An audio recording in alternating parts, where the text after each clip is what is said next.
Halo sahabat Benua Jaya, kembali lagi di channel Toko Mas Benua Jaya.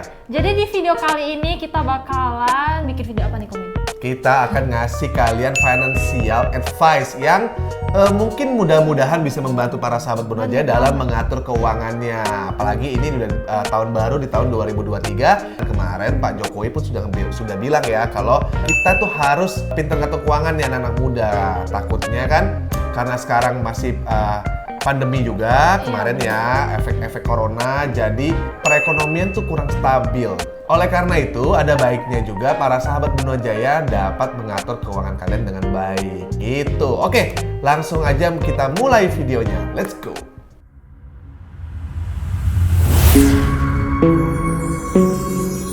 Beli emas, Benua Jaya aja. Oke, untuk yang pertama kita itu harus menentukan target tabungan kita, bisa per hari atau per bulan nih, Komin. Maksudnya gimana tuh, Cimin? Jadi kita bisa menargetkan misalnya untuk satu hari kita menyisihkan 10.000. Oke, jadi kita ngasih target kita mau menyisihkan berapa per hari ya. Benar. Kadang mungkin benar juga sih, kadang kalau kita nggak ngasih target, kalau kita nabung seadanya kayak sisanya berapa, kadang-kadang nggak ada sisa ya, minus malah ya kadang-kadang ya. Jadi ya. benar, jadi susah untuk kita mulai menabung. Jadi tips yang pertama adalah ketika kalian mau mulai menabung harus menentukan target. Jadi kalian mau berapa satu hari atau satu bulannya mau berapa atau per minggunya berapa, tapi minimal harus ada target angkanya berapa. Nah, tips yang kedua untuk para sahabat Benua Jaya adalah bisa memilih menabung dalam bentuk investasi saham maupun reksadana. Nah, ini yang paling umum banget ya di tahun lalu nih waktu pandemi, investasi saham ini betul-betul booming banget di anak-anak muda gitu. Dan ini bisa menjadi pilihannya. Namun, ada beberapa hal yang perlu dipertimbangkan ya untuk menabung atau berinvestasi dalam bentuk saham. Yang pertama adalah kalau misalnya saham harus mencari perusahaan sekuritasnya tuh yang betul-betul terpercaya. Jangan sampai nih kita masukin uang nanti perusahaan sekuritasnya tutup atau nggak bisa di withdraw duitnya atau segala macam gitu ya. Kan itu kemarin sempat banyak banget. Nah, kemudian bisa juga dalam bentuk reksadana atau yang lebih aman ya pastinya dibanding saham, atau bisa juga dalam bentuk surat hutang negara yang mungkin lebih aman dan pendapatannya tuh lebih pasti gitu. Namun ada kelemahannya nih. Kelemahannya adalah kalau di pasar modal atau di investasi saham pasti namanya ada resiko untuk loss atau untuk rugi. Nah, kalau misalnya mau lebih aman mungkin bisa di reksadana yang resikonya lebih kecil, atau yang mungkin lebih kecil lagi adalah surat hutang negara. Ini lebih obligasi ya, ini lebih tidak beresiko karena penjaminnya langsung pemerintah sendiri gitu. Nah, Anda juga bisa investasi misalnya tadi nggak mau di saham, nggak mau di surat hutang negara, atau nggak mau di reksadana, bisa juga investasi di emas. Benar. Gitu. Pilihannya ada di perhiasan sama ada di logam mulia. Nah, itu masing-masing punya kelebihan dan punya kekurangan juga. Kalau logam mulia pasti rate-nya lebih kecil, namun kelemahannya adalah tidak bisa dipakai gitu. Nah, kalau di perhiasan mungkin ongkos atau spread-nya mungkin lebih besar, tapi kelebihannya adalah bisa dipakai gitu. Jadi itu balik lagi ke sahabat Benua Jaya ya, seperti apa. Ada juga perbedaan ketika kita menabung dalam bentuk uang dan dalam bentuk emas. Apa itu? Kalau misalnya dalam bentuk uang itu akan tergerus oleh inflasi. Oh iya, kalau jangka panjang ya, betul. Benar. Ya. Kalau misalnya kita nabung 10 tahun atau 15 tahun pasti tergerus dalam kena inflasi ya gitu ya. Karena nilainya sama gitu kan. Nggak berkembang. Terus kalau dalam bentuk emas berarti dia lebih aman ya, relatif lebih aman. Benar.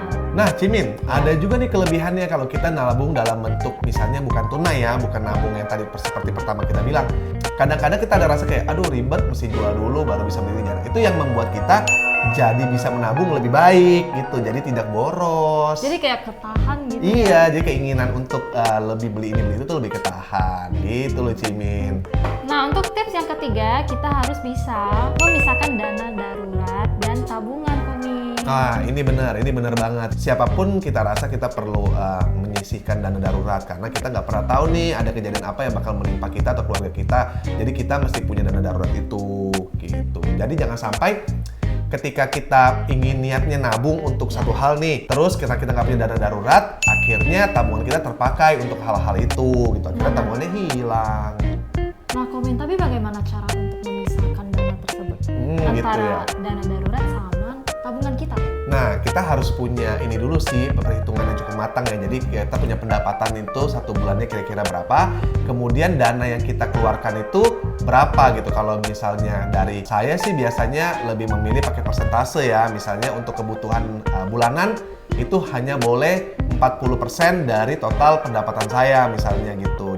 Untuk nentuin dana daruratnya berapa ya tergantung pendapatan kita berapa gitu. Biasanya sih let's say misalnya sekitar 5-10% dari total pendapatan kita itu kita sisihkan untuk dana darurat seperti itu.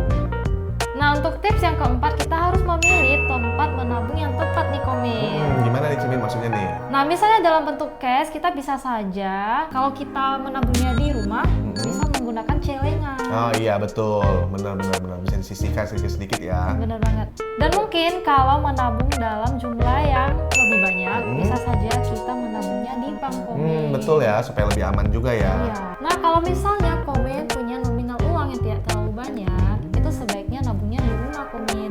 Karena lebih simple, jadi kita nggak perlu keluar-keluar. Ah iya benar. Namun kalau uangnya lebih banyak, lebih baik di bank aja ya. Benar. Gitu. Biar lebih aman juga gitu. Namun kalau di bank nih pasti ada yang namanya biaya admin, itu kekurangannya. Gitu. Nah, Cimin, di tips yang nomor 5 ini adalah tips menahan diri atau memperbanyak pendapatan. Maksudnya tuh gimana? Nah, kalau untuk menahan diri ini yang paling susah sih, Komin, apalagi terutama untuk wanita ya.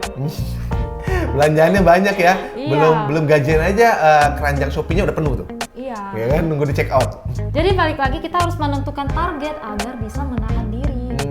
Jadi kita yang tadi balik ke tadi ya, berarti sebenarnya tuh mau berapapun penghasilannya kalau kitanya nggak bisa nahan diri tuh ya nggak bakal bisa nabung ya. Iya, Gitu. benar. Jadi kita harus bisa menahan diri dalam pengeluaran dan juga bisa memperbanyak pemasukan kita. Gitu. Nah, sekian itu 5 tips dari kita, dari Komin dan Cimin buat para sahabat Benua Jaya. Mudah-mudahan tips ini bisa membantu kalian dalam mengatur keuangan atau mengatur tabungan kalian ya. Bener gitu. banget. Nah, sekian video kita kali ini. Semoga video ini bermanfaat buat para sahabat Benua Jaya. Sampai berjumpa di video kita selanjutnya. Beli emas Benua Jaya aja. Bye-bye.